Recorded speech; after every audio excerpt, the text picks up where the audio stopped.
Assalamualaikum warahmatullahi wabarakatuh. Nama saya Nur Faiza binti Zulkifli akan membuat pembentangan yang bertajuk materialism. Ini adalah isi kandungan yang saya akan membuat pembentangan tentang materialism. Yang pertama, pendahuluan. Kedua, isi, definisi, sejarah dan tokoh, isu, kesan, langkah mengatasi dan akhir sekali kesimpulan. Yang pertama, pendahuluan. Materialism adalah sejenis fahaman falsafah yang mendakwa sebahawa sesuatu perkara yang benar adalah perkara yang berjirim atau berjisim. Yang kedua, kepercayaan materialism merupakan sebahagian penyelewengan yang berlaku semenjak tamadun awal manusia yang mempercayai kewujudan hanyalah melalui unsur nyata dan realiti. Akhir sekali, segala yang dimiliki di dunia ini akan dikorbankan demi memuaskan nafsu diri.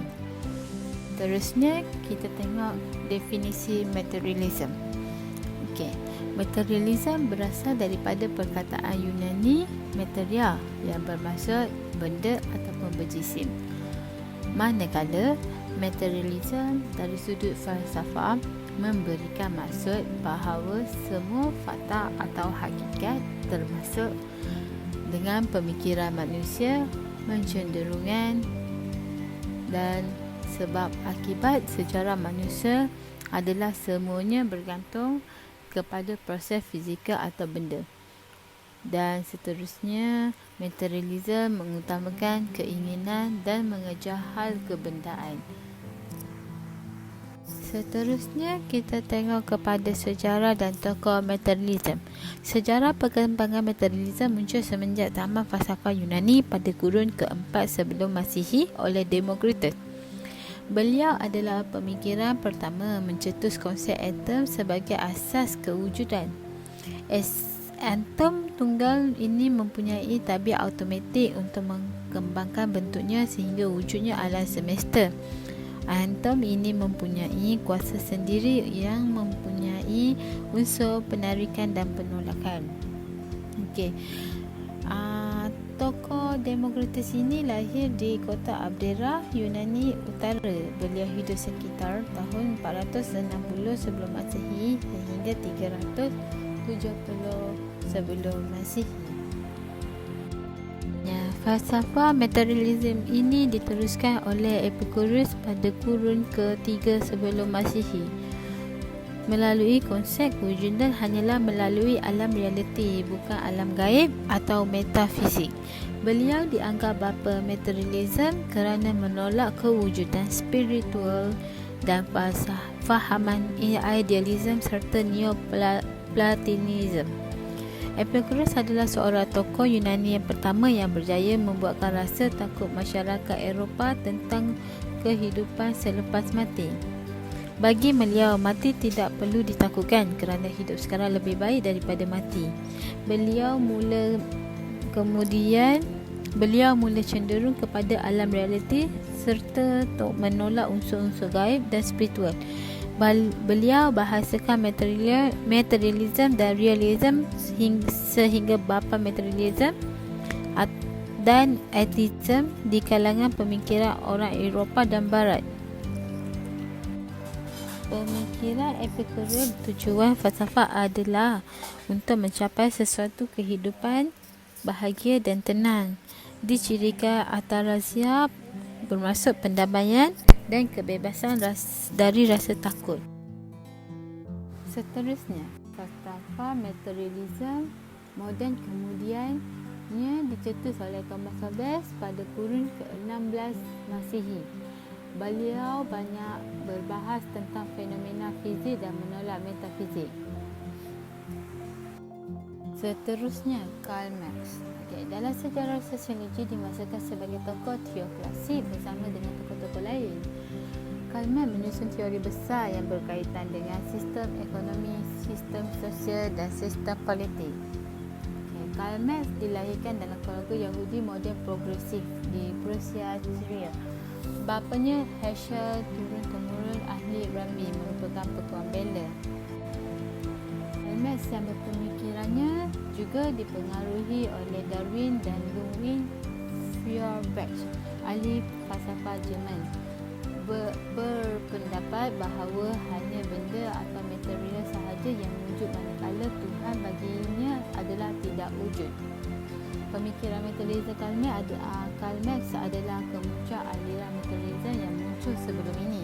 Pemikiran materialisme Karl Marx adalah bercorak dialektika berbanding aliran sebelumnya yang bersifat mekanistik. Falsafah material Karl Marx melihat tujuan pentingnya dan pokok dalam kehidupan manusia ialah keperluan material dalam kehidupan.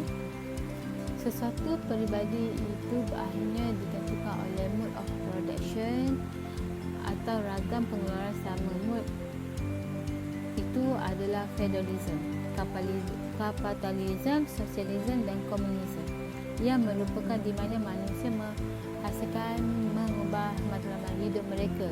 Karl Marx juga menyimpulkan bahawa ekonomilah yang menentukan kewujudan sosial, politik, pemikiran dan sebagainya dalam kehidupan manusia. Seterusnya, kita lihat pada isu-isu materialisme.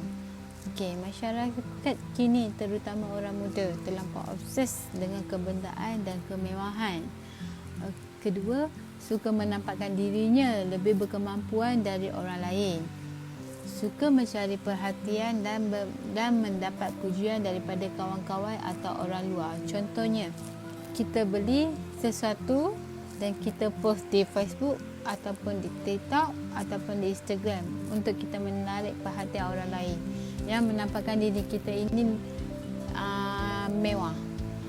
Dan seterusnya terlampau terikut trend ataupun media sosial. Seterusnya, kesan materialisme pada masyarakat kini.